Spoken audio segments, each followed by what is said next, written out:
True Crime South Africa is published in conjunction with Arena Holdings, publishers of Times Live, Business Live, Sowetan Live, and others. The opinions expressed in this podcast do not necessarily represent the views of Arena Holdings and its affiliates. The two women could not be more different. The stark difference in their appearance, lifestyles, jobs, and locations mean there should never have been anything that could have connected them. But 14 years and one man would change that. When jealousy bubbles up within a cold heart, a serial murderer is born. This is True Crime South Africa. I'm Nicole Engelbrecht, and you're listening to episode 96, The Serial Crimes of Robin Cloete.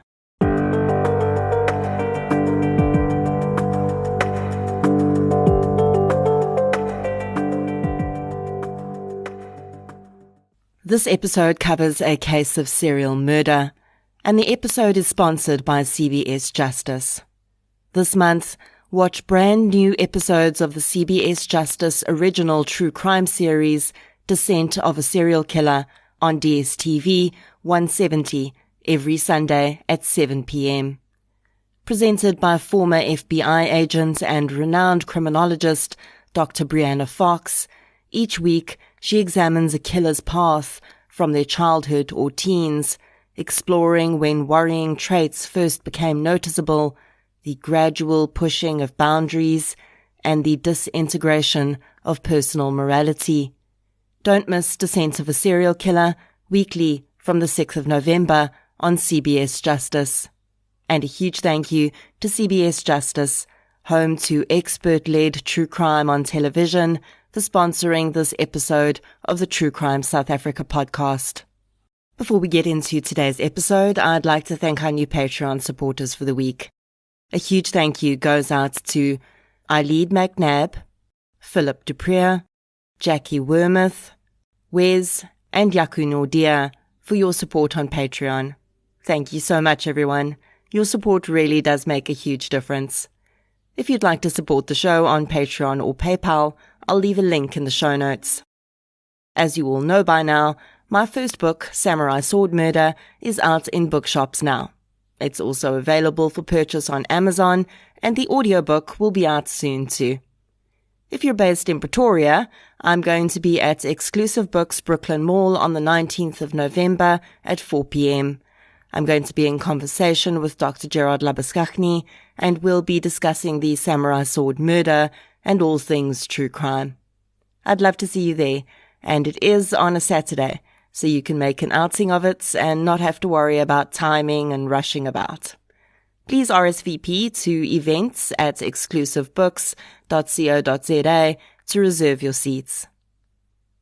Today's case is a series of murders, although the perpetrator's defense attorney would fiercely object to this label in court, because he doesn't fit the popular idea of what a serial murderer is, or how they behave. One of the main reasons for that is because this case combines two of the most well-known types of crimes, serial murder and intimate partner murder.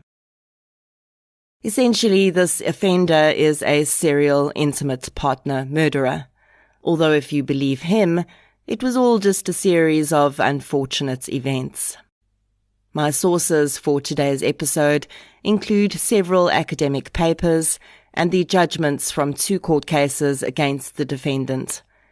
So let's get into episode 96, The Serial Crimes of Robin Cloete. The following episode may contain sensitive material, including descriptions of violence, sexual assault, or graphic descriptions of injuries to victims. If you feel you may be triggered by such material, please consider this before accessing our content. To access trauma counseling or services, please see the helpline information on our show notes. Robin Cloete grew up in a very large family in Concordia in the Northern Cape. With 8 siblings, Robin's parents' attention was widely split, and for the most part, the older siblings helped to raise the younger ones. Robin was just 4 years old when his father passed away in 1971.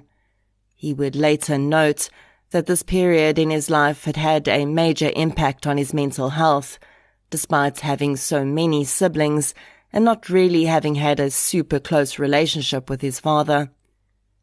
The mere fact that he was fatherless and now the child of a single mother in the very traditional 70s had a deep impact on his psyche. Despite this difficult early childhood, Robin did very well in school.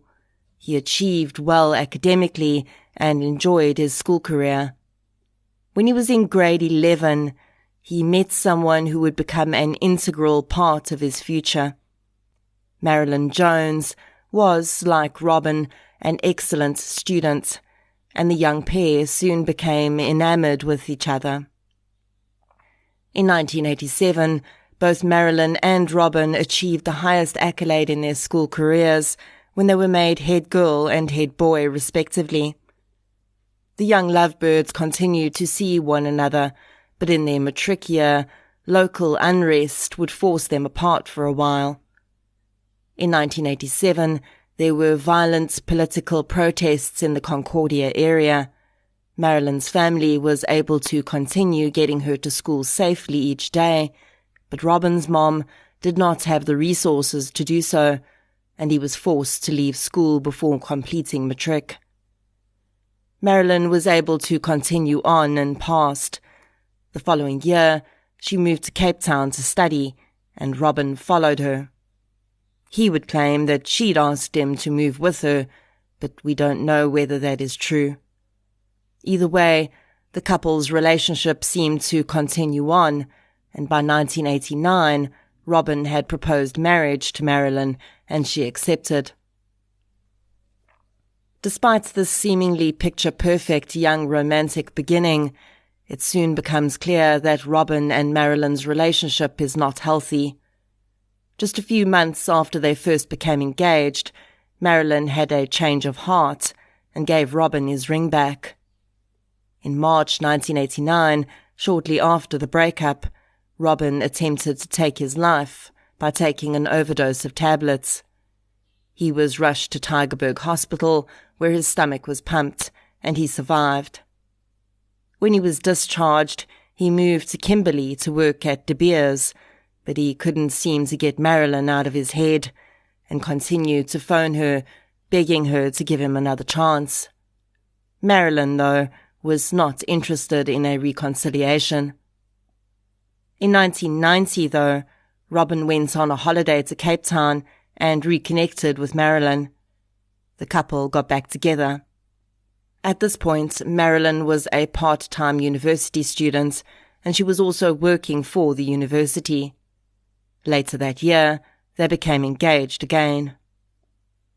When we look back at this on-again, off-again cycle with the benefit of hindsight, and in the context of why I'm telling you this story, it seems safe to say that this relationship was, at minimum, certainly not healthy, and very possibly already abusive to some extent.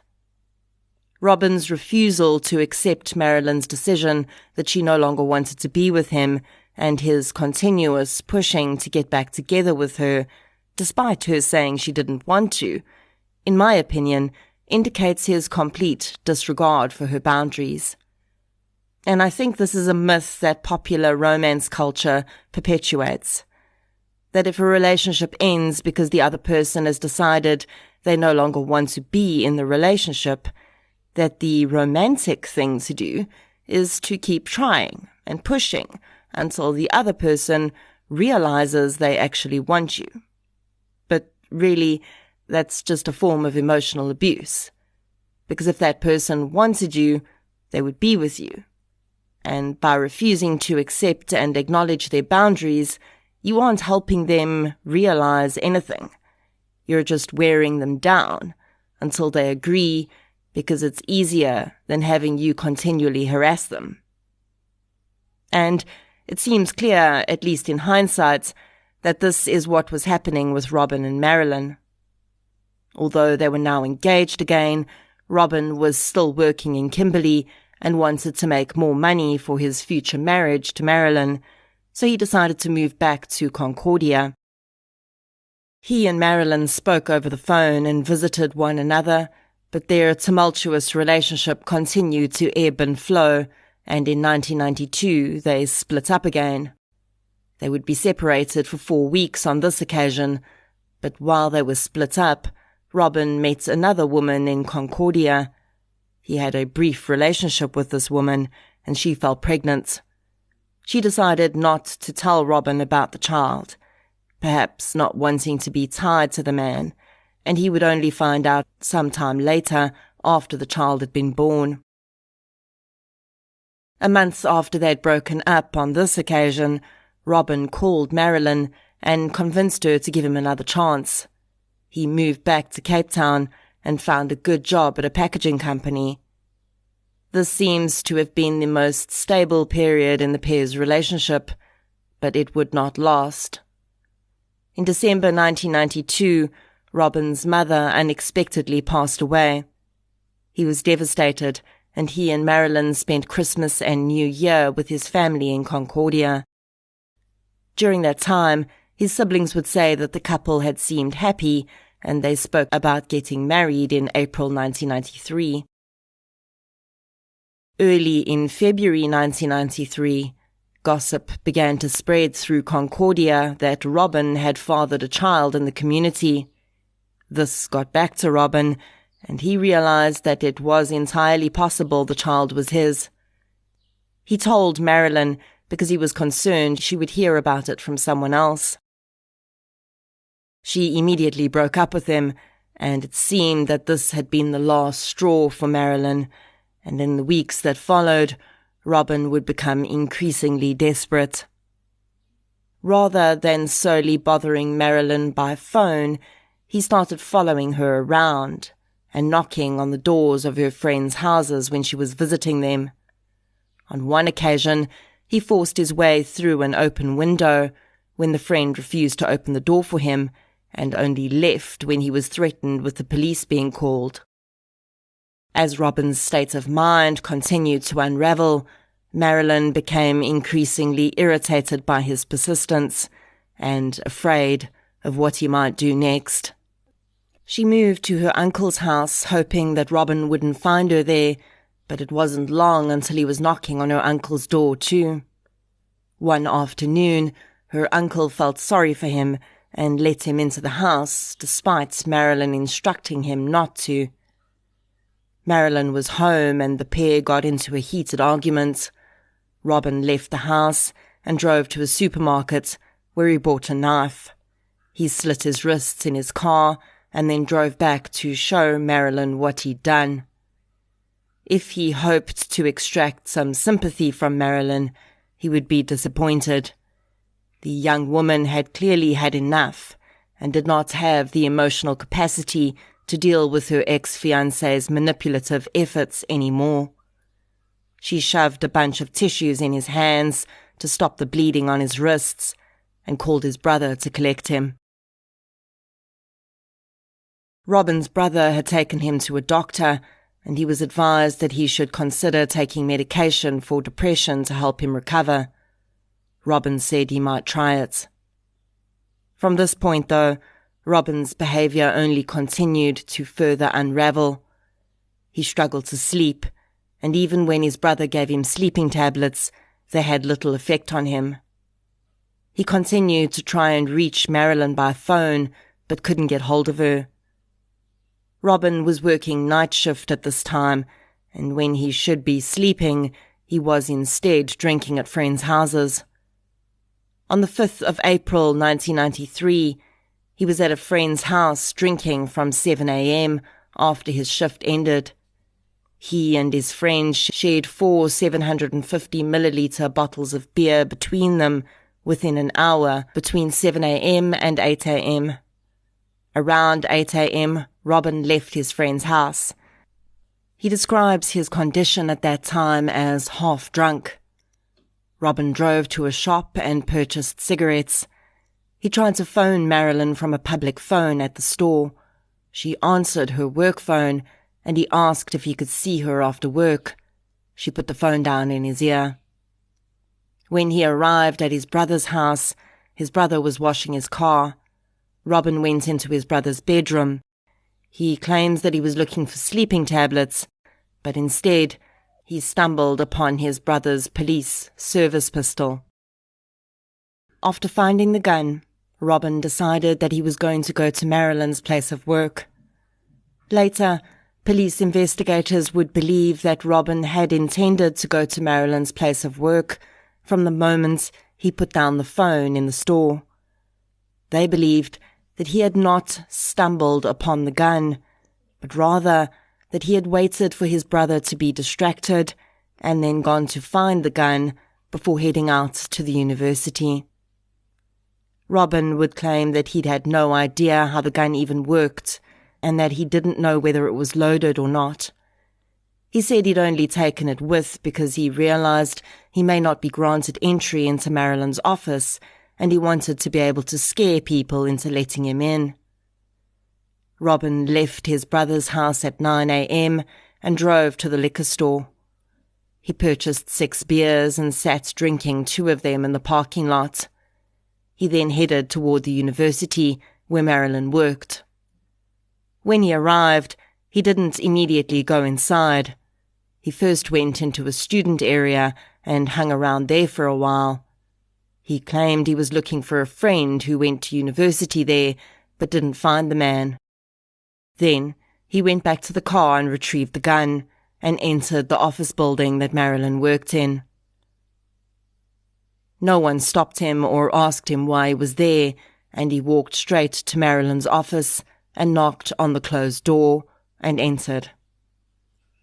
Marilyn was sitting at her desk.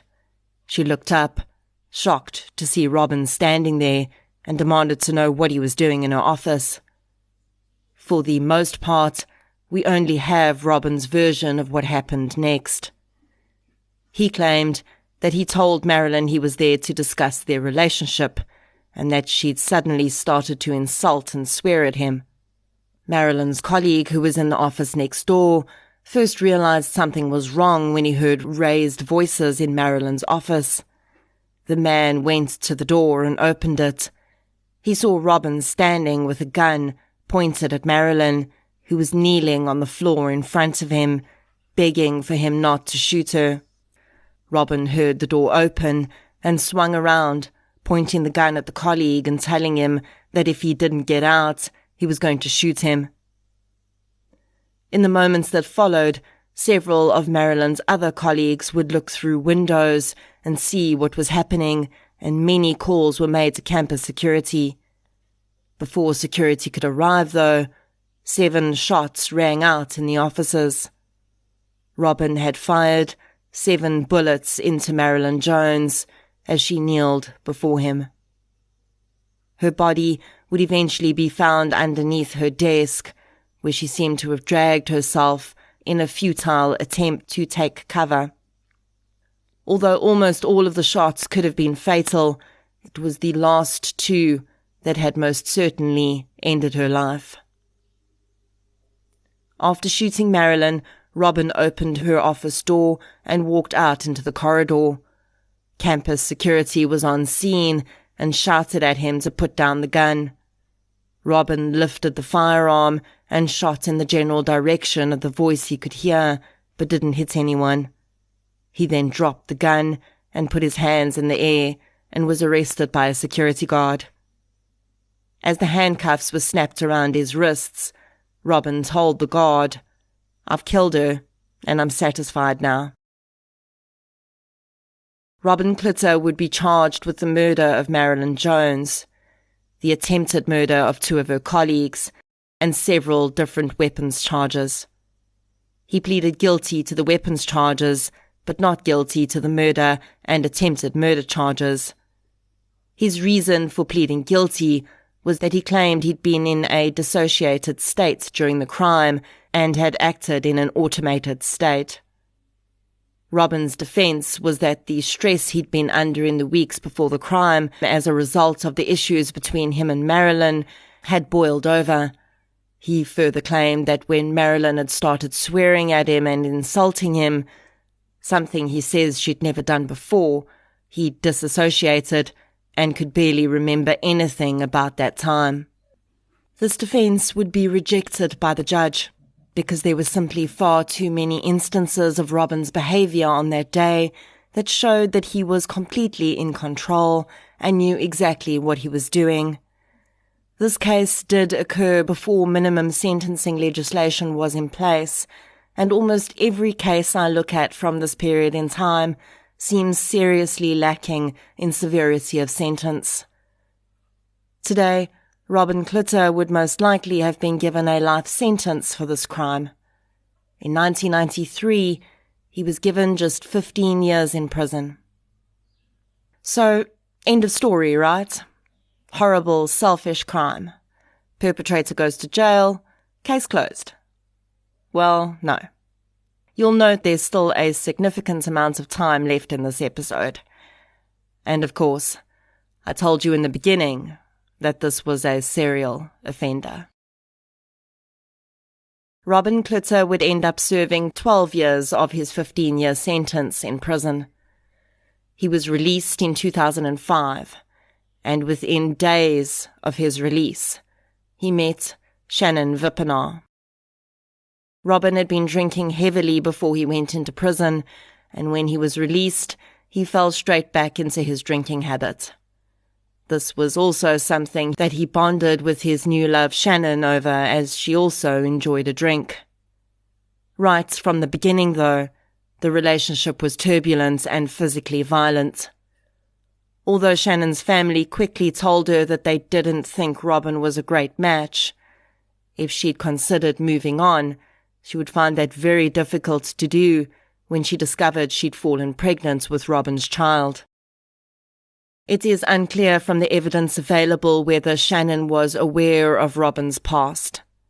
It's very likely that she did know, but also probable that Robin had painted the incident very differently from the reality.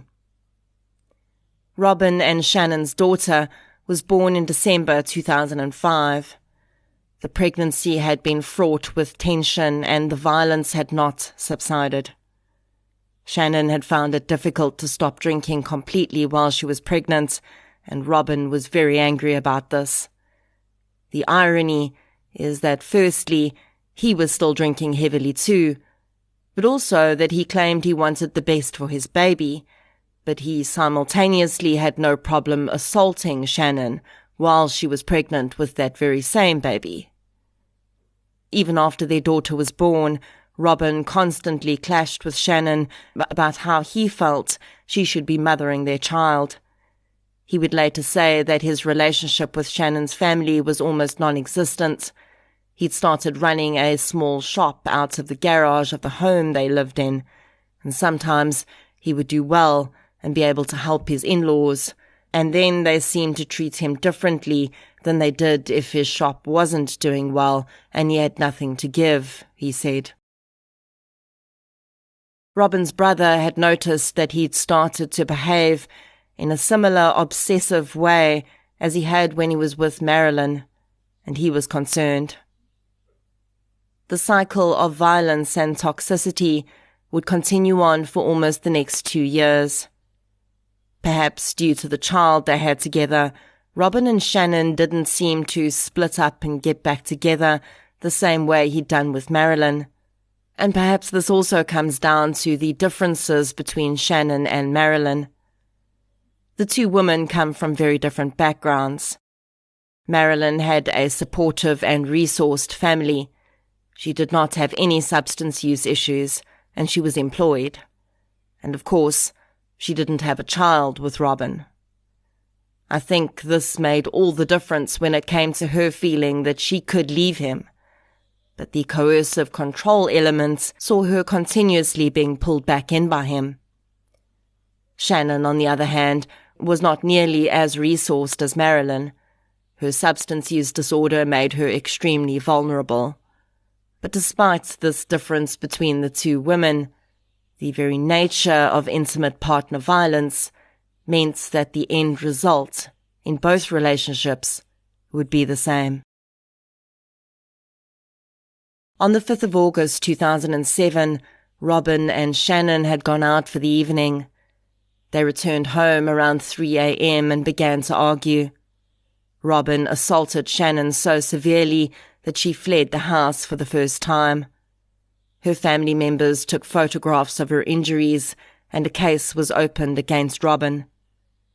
This was the first time Shannon had taken significant action to protect herself from Robin, and although it's not clear whether a protection order was issued to prevent Robin from contacting Shannon, he clearly soon began to unravel in the same way he had when Marilyn Jones had put her foot down and made her final breakaway attempt. On the 25th of August 2007, Robin arrived at Shannon's mother Agatha's house. He wanted to see Shannon and his daughter, but he was turned away. He went home, drank 3 glasses of brandy, and took a steak knife from his home, which he put in his jacket. He returned to Agatha's home at 10:30 a.m. and managed to get into the house. At this point, he seems to have turned his anger on Agatha, who was doing everything she could to prevent him from staying in the home. He began chasing the older woman around the kitchen. Shannon fled into the lounge and he followed her. He assaulted her by pushing her into a chest of drawers and knocking her to the ground. Shannon and Agatha fled the house and went to a neighbour's home. The neighbour knew about the issues Shannon had been having with Robin and locked the doors and closed the windows. She told Shannon to hide in the bathroom. Robin followed the 2 women to the neighbour's house and started to kick the kitchen door in. He demanded to know where Shannon was, and when Agatha refused to tell him, he kicked her in the stomach and she fell to the floor. At this point, the neighbour fled her own home and went to the house next door. She hovered at that house's door, watching her own home to see what was happening. She could see into her kitchen and watched as Robin got down on the ground and began to make some hand movements over Agatha. The neighbour couldn't see exactly what was happening, but just moments later, she saw Robin leave the kitchen and Agatha staggered outside. Her face and body were covered in blood. She asked for help before collapsing, saying that Robin had stabbed her.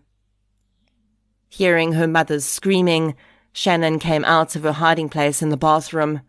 Robin attacked her, stabbing her 3 times.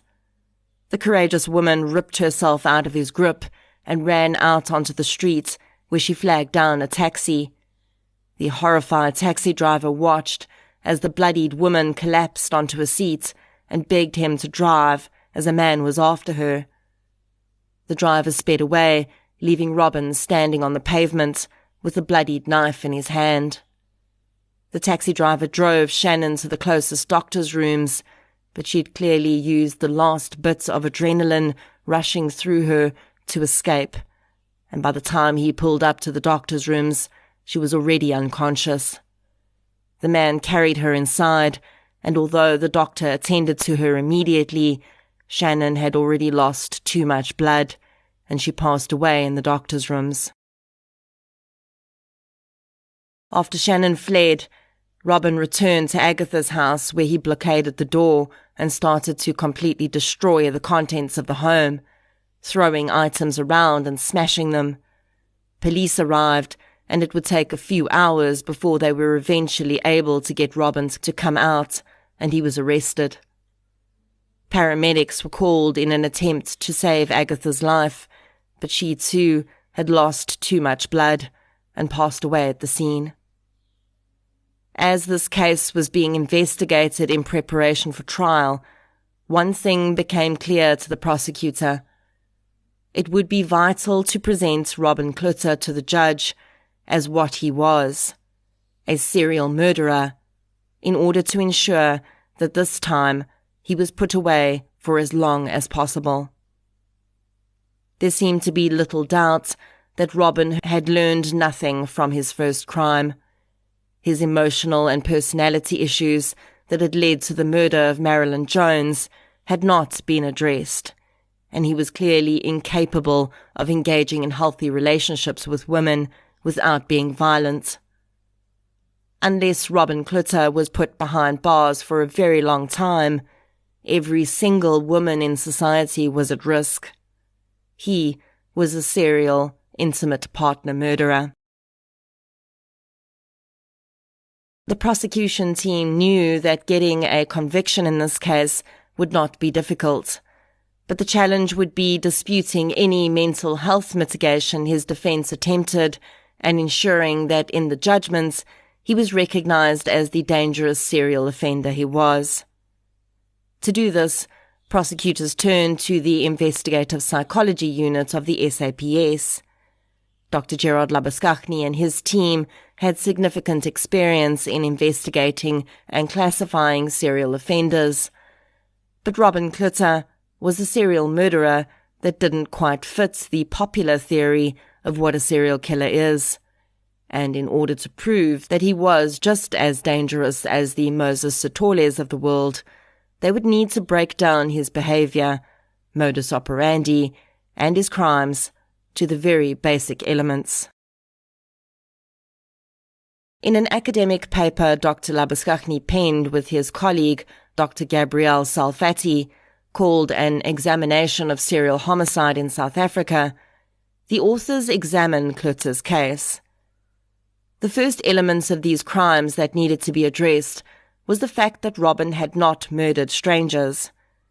The vast majority of serial murderers do kill strangers, but as would be pointed out in Robin's trial, as well as in the paper I mentioned, the accepted definition of serial murder does not specify what the relationship between the murderer and the victim should be. The second and third factors that needed to be addressed were the geographical locations of the crimes, as well as the long period of time between murders. Marilyn Jones was killed in Cape Town in 1993. Shannon and Agatha Wippenaar were killed 500 kilometers away in Concordia in 2007. Again, the accepted definition of a serial murderer does not include elements of time or location. These elements have crept into the public and media's own definitions of serial murder because of what we see with a vast majority of serial murderers, and also the impression that's created by television programs.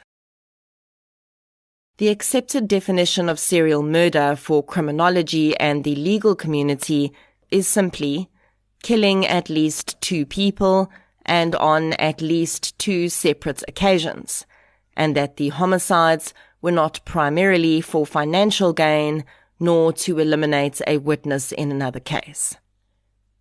And the paper in question also points out that there are many other South African serial murderers who also killed victims that were known to them. These include Stuart Wilken, who counted among his victims his girlfriend's son and his own daughter, and Richmond Makwenkwe, who killed his girlfriend and a friend of hers. Dr. Labuschagne points out that when looking at geography and timing of serial offences, that needs to be done in the context of the offender's own life experiences and lifestyle. There have been several other cases in which a serial offender has committed crimes, including rape and murder, been incarcerated, and upon release, simply continued with their series of crimes. Robin Cloete was certainly not the first to do this, and the geography issue was pertinent to where the offender was released and where they found work. Other aspects of the popular idea of what a serial killer is include that we believe the offender will always take precautions to avoid getting caught, and that they will always use the same method of killing, which we think plays out in their fantasy. Again, this is not always true, and is certainly not a legal requirement for the classification of a serial offender. Robin Cloete was charged with 2 incidents of assault, one on Shannon 3 weeks before the murder, and one on one of her family members on the day of the murder, when he first arrived at Agatha's house. He was also charged with 2 counts of murder and 2 counts of malicious damage to property.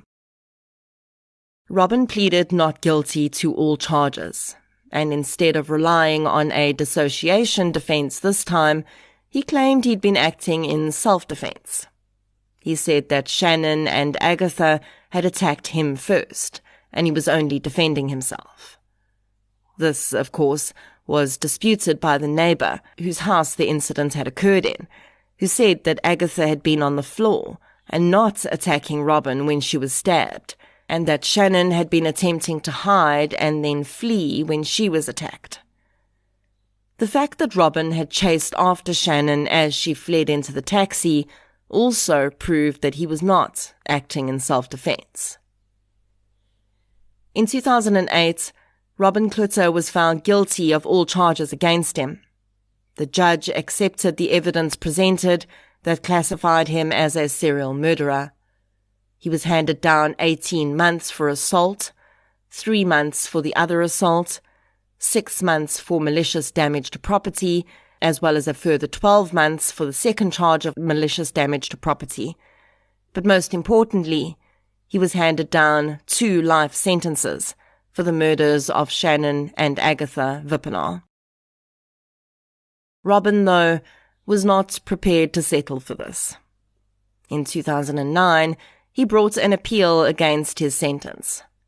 In it, he claimed that because his crime was not proven to be premeditated, and because the judge had not referred to the Minimum Sentencing Act in his judgment, his sentences were far too harsh in his view, and he should only have been handed down 20 years imprisonment for these crimes.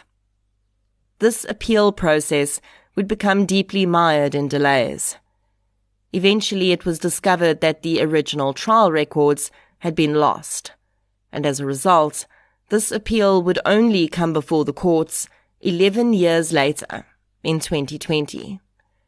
At this time, the appeal judge determined that the facts of the case did prove premeditation, in that Cloete had gone back to his house to fetch a knife, and the judge also said that the original trial judge's ruling automatically fell under the auspices of the Minimum Sentence Act, whether or not the judge had specified it.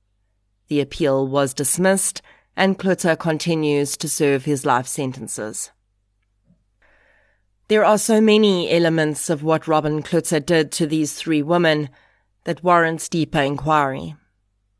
He is perhaps a combination of what all women fear most: a serial murderer and a partner who has no regard for your humanity and sees you as nothing more than an object he owns. When both Marilyn and Shannon decided that they were no longer going to accept Robin's controlling and abusive behavior, he refused to accept that they had the right to do so. To Robin, both women belonged to him. If he could not have them, no one would. His claims of being put under significant pressure by his victims, and this leading to their murders, just proves that he takes no accountability for his own actions, and this is why it was so vital to have him classified as a serial murderer. Because the truth is that one day Cloete will be eligible for parole, and at that time it will be hugely important for a parole board to understand this prior behavior. This is not an offender whose risk level can be determined solely on the basis of his behavior in prison or how many courses he's taken. If he is released and gets back into a relationship with a new woman, there is a terrifyingly high likelihood that she will not survive it. That is his modus operandi. He may not act like the serial killers we see on television, but he is one nonetheless. Marilyn Jones was really just a child when she met Robin, but she quickly realized that he was not a good fit for her as a partner. She had a bright future ahead of her, and all she wanted to do was get on with her life. But Robin Cloete could not have that. As far as he was concerned, Marilyn did not deserve a life without him in it. Shannon Vippenaar had her own struggles, as we all do. And honestly, I think Robin preyed on her because of that. He was an ex-con, a man with a checkered past. And when he met Shannon, he realized that here was someone whose vulnerabilities would serve him. Agatha was desperately trying to protect her daughter when her life was taken. She likely died hoping that her daughter had used the opportunity to run, that perhaps her death would be enough to send this man away for life and protect Shannon and her granddaughter. But this was not to be. No one really believes they'll ever be the victim of a serial murderer. And the stats show that you probably won't be. It's actually very rare. What is not rare, though, is domestic violence, coercive control, and intimate partner murder. And perhaps we aren't nearly concerned enough about that happening to us. And when circumstances shift in just the wrong direction, and these two elements of crime pathology combine, the devastation left in its wake is unfathomable. There is a very fine line between someone who is capable of beating their partner and someone who is capable of killing them. In fact, I don't think there is a line. If someone is able to lift their hand and strike you, push you, pinch you, or even if they show you that they don't respect your boundaries in some other way, they're capable of almost anything. The gap between a mean word, a push, a punch, and a knife plunged into your body is minuscule and easily traversed under the wrong conditions. And serial murderers are not monsters hiding in the shadows, waiting to pounce on strangers. They could very well be the person sitting next to you. Marilyn Jones, Shannon Vippenaar, and Agatha Vippenaar, rest gently.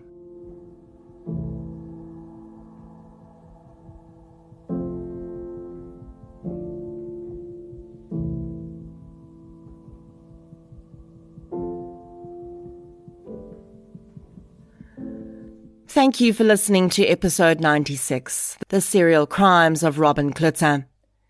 If you'd like to hear more victim-focused true crime content, please subscribe to True Crime South Africa on the platform you're using to listen right now. If you're looking for something still related to real-life stories, but often with a more positive slant, you can check out my new podcast series, I Lived Through This. You can follow both podcasts on social media. We're on Facebook, Twitter, and Instagram. I'll be back next week with another episode. Until then, thank you for your support, and I'll chat to you soon.